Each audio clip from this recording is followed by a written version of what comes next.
Practice today. Jordan Mason, hamstring, won't practice. Ray McLeod, rib, won't practice. Eric Armstead, foot, won't practice.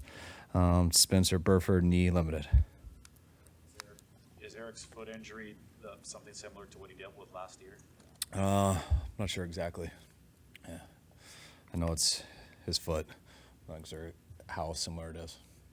You kind of want it to rain today, or are there provisions you're doing to prepare for what might be a pretty rainy game on Sunday?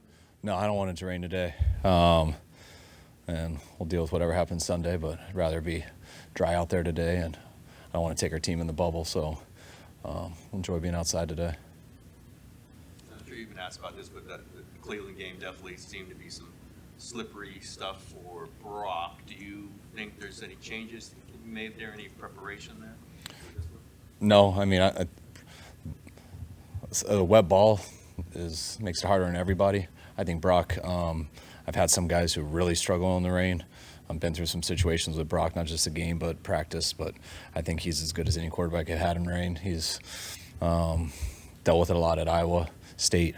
And I don't think there's much practicing in rain doesn't get less slippery. So we'll just try to have an efficient one today and deal with Sunday.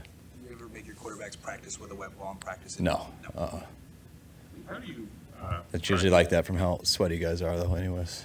How do you practice defending the just push play?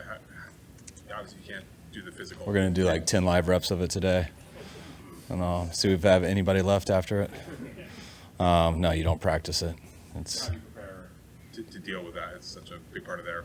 You coach it up, tell them where we want guys and stuff, and not going to spend a lot of time on it, but we're going to talk about it, show it, and do as good as we can. What are the keys to stopping Jalen besides the brotherly show?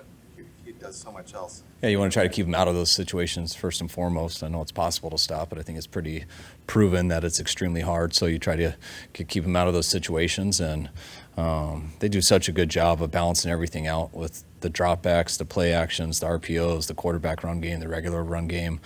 So it's really impossible to stay ahead of them in terms of who has the chalk last. And they got a lot of answers in their run game and stuff, which can put him in some pretty good situations. So you got to be able to weather the storm when they get you. Let it be a first down and not a touchdown. Play very disciplined, very sound, and when you get your opportunity to make plays, you can't miss them. You talked about the Dallas game being how proud you were of how they stayed in the moment and didn't make it bigger than it was. Does that apply this week too? Yeah, I think it applies every week, but I think it's always tougher when the moment's a lot bigger outside of the building, just because of obvious ramifications and the history. But the moment is exactly what it is every Sunday, and you got to make sure that's reality for our players. Does it bother you at all that you guys are the favorites going into this game? They're the home team. They've lost one game, but you're the favorites. Yeah, I mean, it doesn't make a lot of sense to me, but I don't really know how that stuff works, so I don't really know why. It is random. You guys had some interest in cornerbacks at the trade deadline. Does the way Ambry has played the last, 3 games make you feel any better about what you have back there in that situation? Yeah, we just looked at opportunities that were available, but I think Ambry, he's gotten his opportunity here in the last month, and that he's done a good job throughout all of it, and I think he's gotten better each week, so I've been really happy with him and him being ready for this and how he's improving as he goes about it, too. I guess a hallmark of his career is a little inconsistency, sometimes it looks like, well, he's arrived, and then maybe takes a step back. Do you see something in him that would suggest maybe he's arrived, maybe it's clicked? Oh, I've seen him every day throughout this whole season, and I think even going back to training camp in this offseason, I think a lot clicked for him. I think it's always tough. I go back to him a lot his first year. When guys get thrown in positions their first year and stuff because of injuries and things they're not quite ready for, and then they still have some success, I think it's always a little harder for the reality the next year. And I think he hit that setback, but I thought, talking about this last year, he learned so much, and you could see him this offseason, how improved and how much more mature he was in terms of just day in and day out and consistent. And I know he hasn't got all his ops throughout the year, which could be frustrating, but that's what's been so cool about him is he never felt bad for himself or anything. He just kept working like he did in camp, and that's why he's a better player each and every week. Challenges. How was Deommodore handled?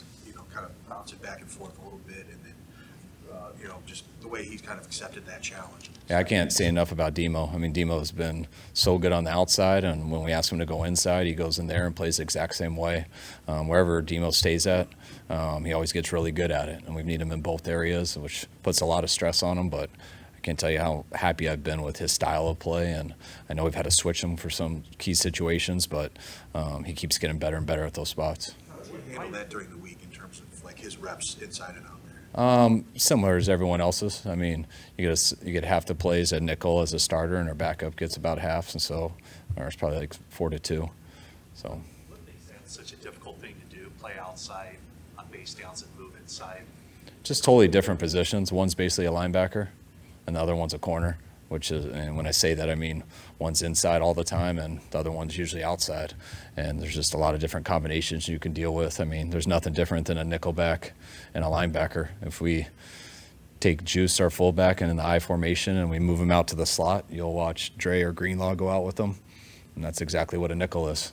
If we took Juwan and brought him back to the I, then you'd see our nickel playing inside linebacker. And so just the gaps and all the run stuff, and it's just a huge difference. In terms of preparing for them, can you go back to last January at all, or do you just throw out whatever you were doing that game plan and start from scratch? You throw it out and start from scratch. I mean, you would if it's early in the year, but when you have this much tape, you don't like to watch what they were into last year, or we're just both different teams, different styles. You evolve all the time, and you evolve each week, and I think a lot of that stuff can, in my history, it hurts you more than it helps.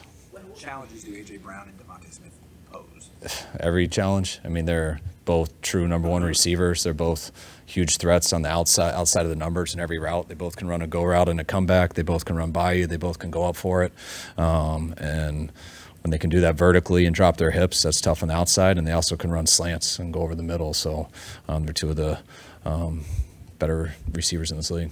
Last year, when you guys lost your quarterback, they ran it 44 times at you guys, and the D-line got pushed around a little bit. What do you think about the way your defense looks, run defense-wise, on film? I think we've done a decent job this year. I think we're ranked-wise pretty good, but I really think we've been going the right direction here these last few weeks, just getting better each week. And Philly's as big of a challenge stopping the run as anyone in the league, not just this year, but over the last few years. So we're ready for the challenge, excited for the challenge, but it's definitely a challenge. I know you were impressed with Brock from the beginning, OTAs last season and into training camp, but in scout sessions, was there anything that stood out about him? Did you say, okay, there's something happening here while he was running the scout team? Yeah, I mean, that's when guys, I mean, the same things that happened when he got 3 reps in OTAs. It's like you talk about it all day, and it's like, man, those 3 reps were pretty decisive and good and kept throughout training camp. And then you got him on scout team and you're doing other stuff, but at the end of the day, you're like, wow, did you see those couple plays that Brock made on scout team? And it's kind of how it's always been the same with him. It was just everyone always, players, coaches, personnel guys, like everyone always had good things to say about him, but it was, how's it going to be when he gets in the game? And it's been just like it is in practice. Jalen Hurts on last year in the NFC Championship game, going back this year. Is there any management mentally of potential trauma, not to be dramatic, but is there any of that with him, or you don't have to worry about it? I don't think so. I mean, I wouldn't think so at all. I think all that stuff for guys when they have big injuries, I think the first game, the first hit, things like that, they're a little bit vulnerable too with post-traumatic stress, but I think once they get through that stuff, I think it's over for the most part. playing Jalen Hurts on scout team this week? Sam Darnold, Brandon Allen. When I had to think who our quarterbacks were for a sec. Yeah, you too. Is Eric Armstead, he and Hargrave played off each other better these last few weeks too? I mean, how has that tandem kind of developed over these 10 games so far? Yeah, I think they've played really well off each other. That's kind of what I've been trying to. I know our production, everything's gone up huge with our D-line. But that's kind of what I just mean by just the whole group has been doing really well together. It's never just one guy, and it's been one guy a lot here and there, all different guys, but all of them collectively, I feel like at the top of their game right now. You go through ebb and flows throughout the year, and I feel like they've been at the top of their game the last couple of weeks, and you get better or worse, so hopefully we can keep that going. Specifically about Hargrave, that's kind of jumped out? I mean, I think Hargrave's, I think he's been real consistent all year. I think the game he struggled in the most was the Cincinnati game, and I think that he was a guy who looked like he needed rest more than anyone just at that time, and I think he got that, and I think he's looked the same as every other game since. You brought Eric Harris in here for the practice squad. He's got a lot of special teams experience. He's been a personal protector, I think, before. And is he an option for the Odom spot? And how significant is Odom's loss? That's a huge loss. I mean, George is one of the leaders on our team, one of the best players in the league to me on special teams, and he gives us great depth at safety because he was the next man up to help us out at safety, which already down with Huff. So losing on special teams is a big deal, and our depth at safety is a big deal. So that's stuff we do got to be creative with a little bit. Everyone does have an opportunity. Hopefully we'll see how this practice week goes to who can help us out on special teams the most and who also do we feel comfortable with at safety in case there's injuries. When you scored the touchdown, the camera panned to your father in the end zone. He looked very pleased. He obviously was a great play schemer, play designer. Do you lean on him in any official capacity in big games like this to watch film or do anything and help you prepare? I lean on my dad for a lot more, just not real schematically or anything like that. He knows how much you got to put into that to give suggestions. I mean, anyone can give a suggestion if they watch one thing and that might be good for that one thing, but oh my God, it's going to screw you for the other things that you watch for 3 days. So he's very careful with that stuff, but he's been through a lot and we're real close. So, I get advice from him on everything. After the game last week, Mooney said he was traveling with DK, and it was your and John Lynch's, suggestion to the defensive staff that happened. If that's accurate, is that unusual for John to weigh in on something like that? John and I talk about everything, so it's not really like that. John just knew how I felt about something, and he just relayed something to me that I heard about, and so I just went and talked about it and fixed it.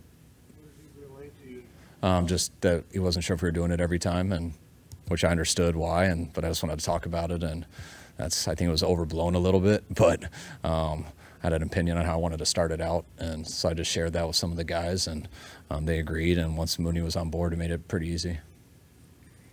All right, thanks, guys.